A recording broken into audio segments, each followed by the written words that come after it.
ఇకపైన ఈ ఇంటి మీద ఆధిపత్యం నాదే. బొమ్మరిల్లు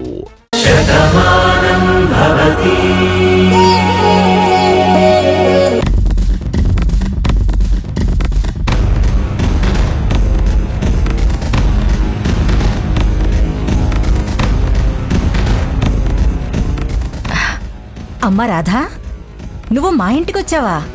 నాకెంత సంతోషంగా ఉందో తెలుసా. రా కూర్చో. రుద్రప్ప గారు ఎక్కడున్నారండి? ఆయన సంగతి నీకు తెలిసిందే కదమ్మా. నోట్లో నాలుక లేని మనిషి. ఎవరేం చెప్పినా ఇట్టే నమ్మేస్తారు. అందరూ బావుండాలని కోరుకుంటారు. ఏదో పని మీద బయటికి వెళ్లారు. అమాయక పక్షి. ఎలా బతుకుతారో ఏంటో అని నేనే అప్పుడప్పుడు ఆయన గురించి ఆలోచిస్తూ ఉంటాను. రోజూ దేవుణ్ణి వేడుకుంటాననుకో. నా భర్తని ఒక కంట కాపాడు తండ్రి అని కోరుకుంటానమ్మా. అంటే రుద్రప్ప గారు చాలా మంచివారన్న మీ ఉద్దేశం? అదేంటమ్మా అలా అడుగుతున్నావు? మా ఆయన్ని చూస్తే నీకు అర్థం కావట్లేదా? ఏమైనా మీరిద్దరూ ఈ ఏడాది జాతర జరిపిస్తున్నందుకు మా అందరికీ చాలా ఆనందంగా ఉంది. చెప్పమ్మా, నువ్వేం తాగుతావు?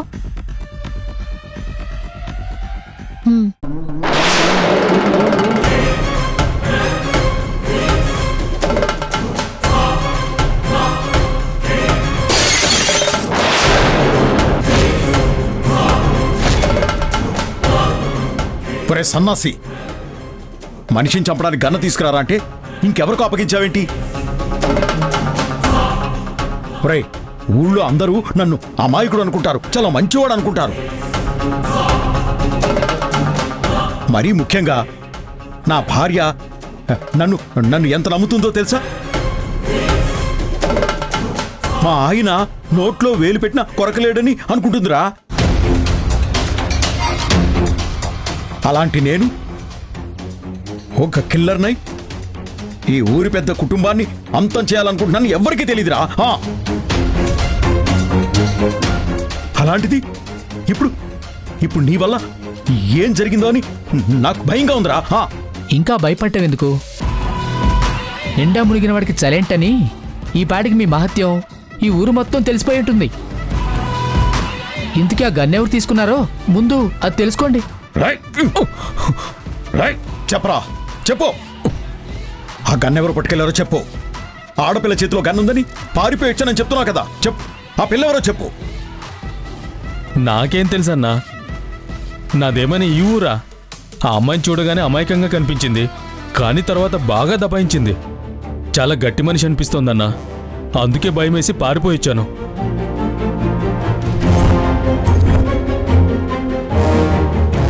వీడు చెప్పినవన్నీ చూస్తుంటే ఆ రోజు ఇంట్లో బాంబు పెట్టడానికి వెళ్ళినప్పుడు పట్టించిన రాధమ్మకే ఇప్పుడు ఈ గన్ను కూడా దొరికిందేమో. ముందో తెలుసుకోండి. రైట్, ఫోన్ ఇలా.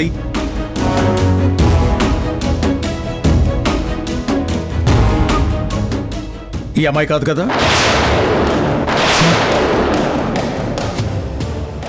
ఈ అమ్మాయి ఆ గన్ను తీసుకుంది. గోవిందా గోవిందా. తప్పు రాధా. నా భర్త గురించి నువ్విలా చెప్తే నేను నమ్మను. నా మెడలో తాళి కట్టిన మనిషి ఎలాంటివాడో నాకు తెలియదంటావా? ఆయన ప్రాణాలు తీయాలనుకోవడం. మీ దగ్గర అబద్ధం చెప్పాల్సిన అవసరం నాకు లేదు. ఎవరో ఒక వ్యక్తి ఈ గన్ను పట్టుకుని రుద్రప్ప గారే రమ్మన్నారని అనుకోకుండా నాకు దొరికిపోయాడు. వాడు పారిపోయాడు. మీ భర్త నిజస్వరూపం ఏంటో నాకు అప్పుడే అర్థమైంది. మీకు కూడా అర్థమయ్యేలాగా చేస్తాను. ఇంకా ఇక్కడే ఉండి ఆలోచించడానికి మనమేం కొత్త సినిమా తీయట్లేదండి. మీ కథ కంచికెళ్ళిపోయే రోజులు దగ్గరికి వచ్చాయి. ముందు మనం ఇక్కడి నుంచి పారిపోదాం పదండి. ఒరేయ్, ఎలాగో ఈ నిజం బయటికి తెలిసిపోయింది. ఇంకా ఈ నిజ స్వరూపం అందరికీ తెలియకుండా జాగ్రత్త పడాలి. రాధ ఖచ్చితంగా ఇంటికి వెళ్లే ఉంటుంది. మురారితో మొత్తం చెప్పే ఉంటుంది. భువనేశ్వరి కోపంతో రగిలిపోతూ ఉంటుంది. నా అంతం చూడాలనుకుంటుంది. ఆ అవకాశం వాళ్ళకివ్వకుండా, ఆ నిజం ఆ గడప నుండి బయటికి రాకుండా మొత్తం ఆ కుటుంబాన్ని భూస్థాపితం చేసేద్దాం.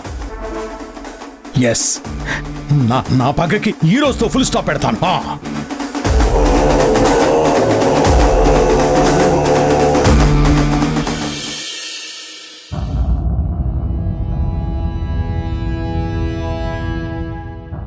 వీళ్ళింతవరకు రాలేదు, ఫోన్ కూడా చేయలేదు. ఎవరా? మనోహరే, మాట్లాడరా. చెప్పరా, ఏమైంది? చాందినికి బాగానే ఉందా? బిడ్డ బాగానే ఉందా? వాసు, చెప్పు మరి చెప్పరా. బిడ్డ చనిపోయిందిరా.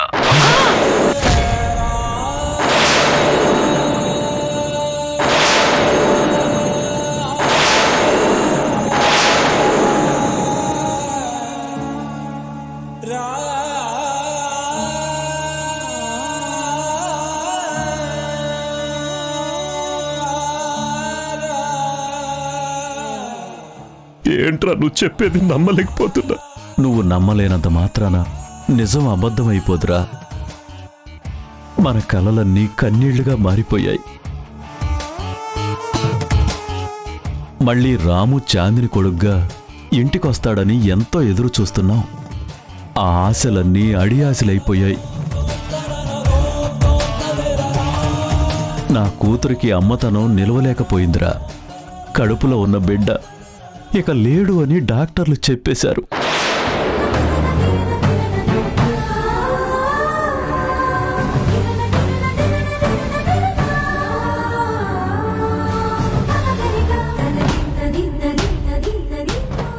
అసలేమైందిరా? ఎందుకు ఇలా జరుగుతుంది? ఒకదాని తర్వాత ఒకటి ఏదో ఒక బాధాకరమైన విషయం జరుగుతూనే ఉంది. మంచి మాట ఒక్కటి కూడా వినిపించట్లేదు. మన ఇంటి మీద ఎవరి దిష్టి తగిలిందో ఏంటో. ఎవరికేం పాపం చేశావమ్మా?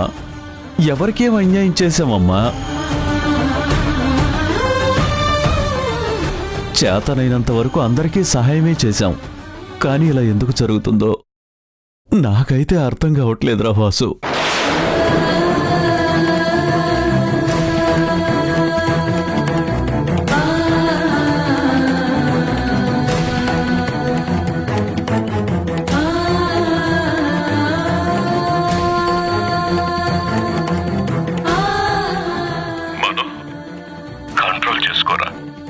ఎలా కంట్రోల్ చేసుకోమంటావురా?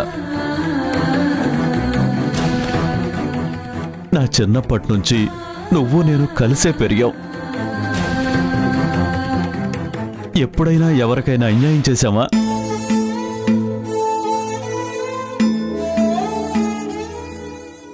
ఊర్మిళ నా జీవితంలోకి వచ్చాక, నాకు కుటుంబం ఏర్పడ్డాక ఒకే ఒక్క అపోహ ఉండేదిరా. ఆ కోపమే ఊర్మిళకి ఇన్నాళ్ళు కూడా ఉండిపోయింది. కాని తర్వాత తన తప్పును కూడా తెలుసుకుంది. భానును కూడా క్షమించింది.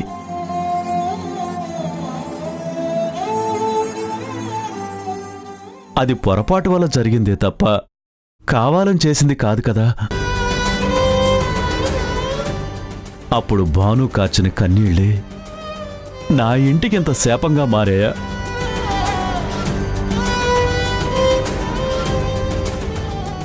మా ఇంటిని ఆనందానికి దూరం చేస్తోందా? ఇది దేవుడి శాపం అనుకోవాలా? మేము చేసిన పాపం అనుకోవాలా?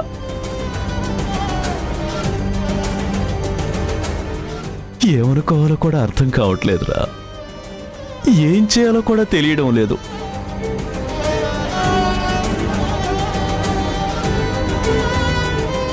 ఊర్మిళ బాధను ఎలా ఓదార్చాలి? నా కూతురికి ఎలా ధైర్యం చెప్పాలి? ఈ కష్టాన్ని ఎలా తట్టుకోమంటావురా?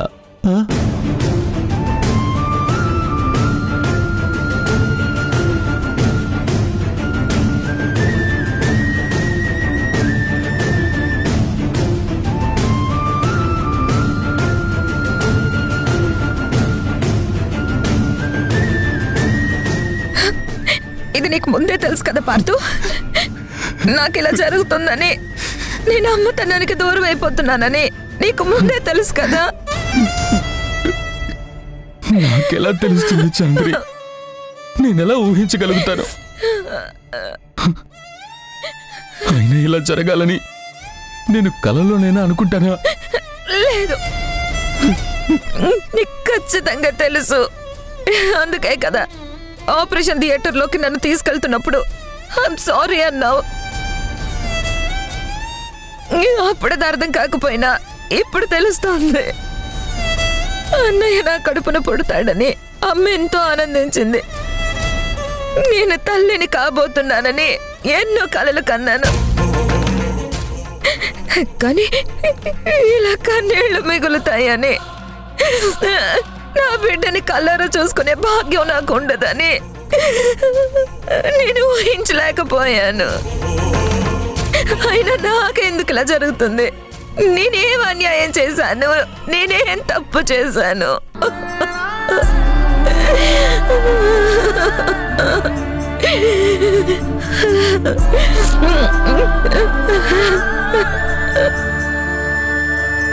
దిగమింగకుండా బాధకి ద్రోహమెవరు చేశారో, దిగులు ఆగకుండా గుండెకి గాయమెవరు గీసారో, నిప్పులాంటి నిజముపై నీరు చల్లిపోయారు. లేత లేత పయరుని కొత్త కోసి కూల్చారు. గుండెల్లో బాధెందుకు, కన్నీళ్ళ దారెందుకు, ఎండల్లో బాటెందుకు, దారెంత ముళ్ళెందుకు, కమ్ముకున్న పార్థు అంత సడన్ గా ఎవ్వరికీ చెప్పకుండా ఎక్కడికి వెళ్ళినట్టు, ఇంత గొడవ జరుగుతున్నా తను వెళ్ళిన సంగతి ఎవ్వరికీ చెప్పకుండా ఎందుకు దాస్తున్నట్టు? అంటే నాకే తెలియకుండా ఇంకేమైనా జరుగుతుందా? అది ఎలా తెలుసుకోవాలి?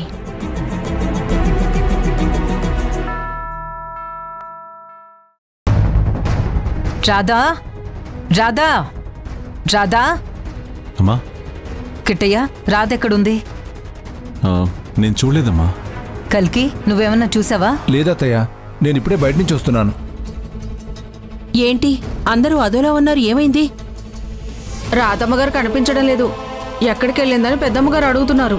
తప్పిపోవడానికి తనేం చిన్నపిల్ల కాదు కదా. ఈ ఊరు మొత్తం తెలిసిన అమ్మాయి, ఊరు మొత్తానికి తెలిసిన అమ్మాయి ఎక్కడికి వెళ్ళిపోతుంది?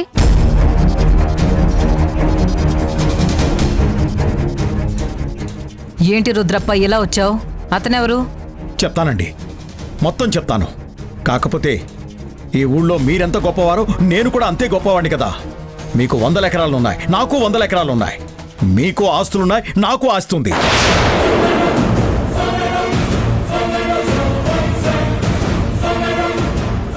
ఈ ఊరి మొత్తం మిమ్మల్ని నెత్తి మీద పెట్టుకుని చూస్తున్నారు. నన్ను మాత్రం ఊరిలో ఒకడిగానే చూస్తున్నారు. మరి అంత పెద్ద మనిషి అయినప్పుడు అందరూ నన్ను ఊరి పెద్దగా చూడాలన్న కోరిక నాకు ఉంటుంది కదా. పెత్తనం చేయాలన్న ఆశ కూడా ఉంటుంది కదా. ఎవరైనా సరే నాకు అడ్డం వస్తే కోపం వస్తుంది, తప్పలేదు కదా. ఏంటి రుద్రప్ప, ఎప్పుడూ లేని ఇంత విచిత్రంగా మాట్లాడుతున్నావు? ఆయన నిజస్వరూపం ఇదేనండి. ఇన్ని రోజులు నటించాడు, ఈరోజు నిజాన్ని బయట పెట్టాడు. ఇన్నాళ్ళకి నిజం చెప్పావురా. అదండి సంగతి.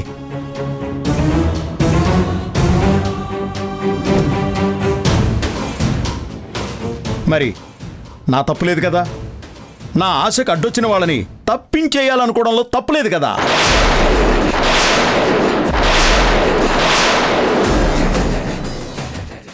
న్యాయం మీరే చెప్పాలి. ఎందుకంటే తర్వాత మీరెవ్వరూ ఉండరు.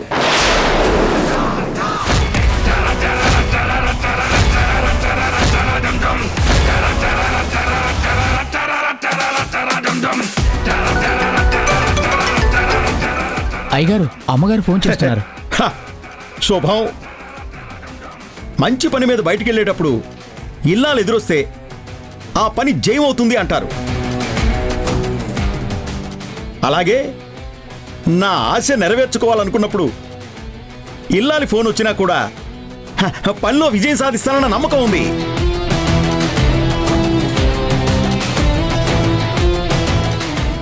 ఇదిగో వచ్చేసింది. లక్ష్మి ఎక్కడున్నారండి? చిన్న పని మీద ఉన్నా లక్ష్మి, వచ్చేస్తాను. ఇదిగో నాకు ఇష్టమైన రొయ్యల వేపుడు చెయ్యి. ఈరోజు కడుపు నిండా భోంచేసి కంటి నిండా నిద్రపోతాను. ఏంటా పని? మనుషుల్ని చంపే పనా? లక్ష్మి, నేను మాట్లాడుతున్నాను రుద్రప్ప. ఏంటి రాధా, నువ్వు మా ఇంటికి వెళ్ళావా?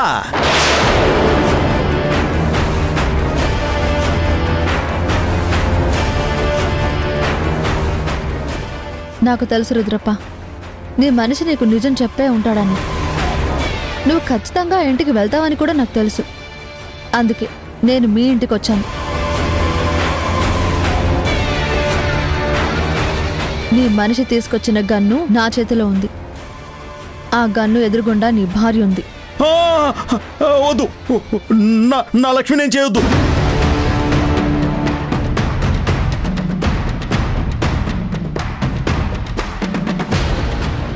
నా భార్యకేం కాకూడదు.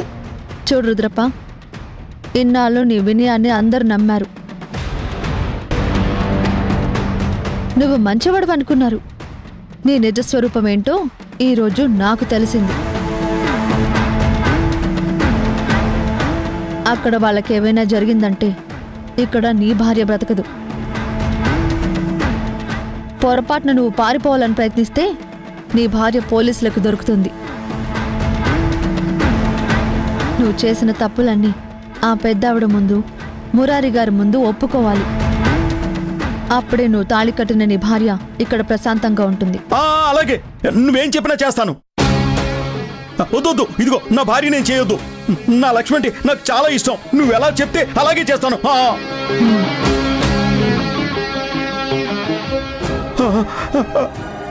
అమ్మా, నన్ను క్షమించండి అమ్మా.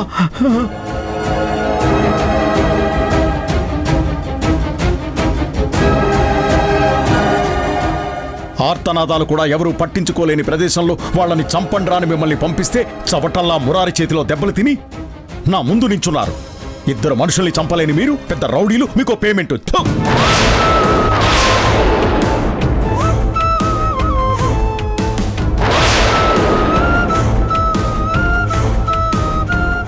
నువ్వు పెట్టే బాంబులతో రేపా ఇల్లు నామరూపాలు లేకుండా ఎగిరిపోవాలి. ఇంట్లో ఉన్న మనుషులంతా గుర్తుపట్టలేని విధంగా చచ్చిపోవాలి.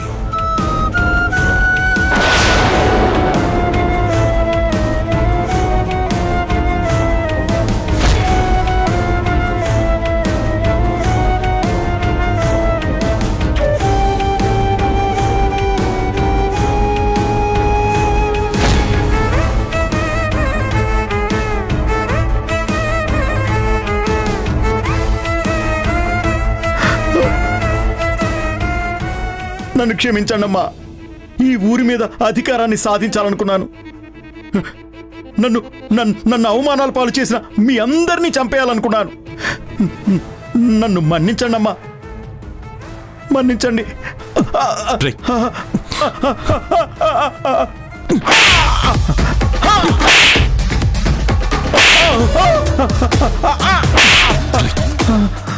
మాకు శత్రువులు ఎవరో ఉన్నారని మేమెన్ని రోజులు ఆలోచించాం. చంపేంత పగ మా మీద ఎవరికుంటుందని నేను అమ్మ ఎంతో మదనపడ్డాం. కానీ ఇక్కడే ఉంటూ విశ్వాసాన్ని చూపిస్తున్నట్టుగా నటిస్తూ మమ్మల్ని అంతం చేయాలనుకున్న నిన్ను అంత తేలిగ్గా వదిలేస్తాననుకోకు. ఇక్కడే చంపి పాతరేస్తాను. కిట్టయ్య, ఆగు కిట్టయ్య, వద్దు, వదిలేసి. నీ చేతులకు రక్తం అంటించుకోకు. వాడిని పోలీసులకు అప్పగించండి. అదేంటమ్మా, ఈ ఊర్లోకి పోలీసులు అడుగు పెట్టరు కదా, మరి ఇప్పుడు ఎలా? ఈ ఊర్లోకి పోలీసులు వచ్చే అవసరం లేకుండా ఊర్ని మనం కాపాడుతూ వచ్చాం. అలాంటి మన ప్రాణాలే తీయాలనుకున్న వీణ్ణి చట్టానికి అప్పగించి తీరాలి. కల్కి, వాడిని పోలీసులకు అప్పగించు. సరే అత్తయ్య, ఇప్పుడే ఫోన్ చేస్తాను. Hello, police station.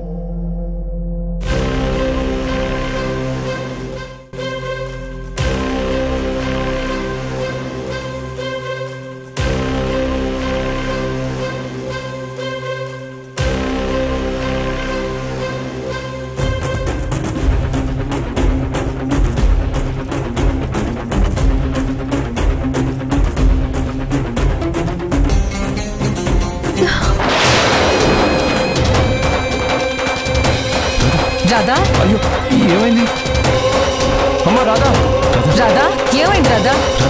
రాధా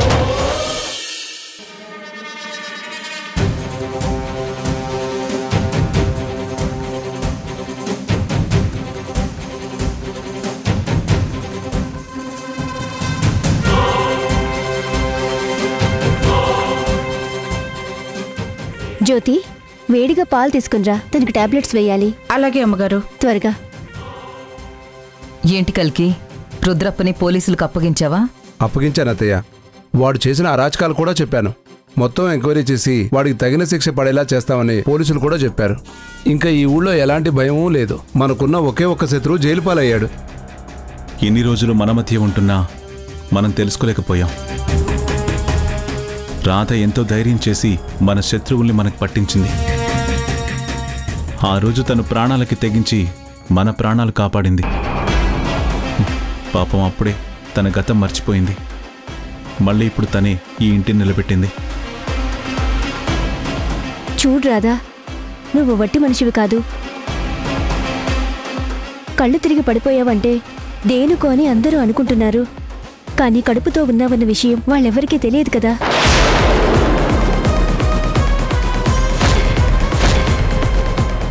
ఇంకా ఈ డ్రామా మీరెన్నాళ్ళాడతారు? నీ కడుపులో పెరుగుతున్న రూపాన్ని ఇంకా ఎన్నాళ్ళు దాచగలరు?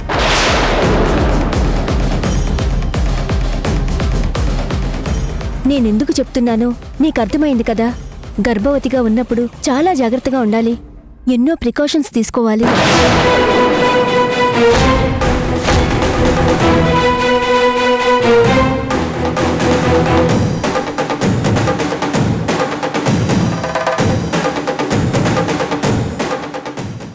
రాధని ఇంట్లో నుంచి పంపించడానికి మన చేతికి బ్రహ్మాస్త్రం దొరికింది కదా. అది అమ్మమ్మకి చెప్పేస్తే దాని బతుకు బస్టాండ్ అయిపోతుందని తెలుసు కదా. పద, ఇప్పుడే చెబుదాం. అమ్మా, నీతో ఒక ముఖ్యమైన విషయం మాట్లాడాలి.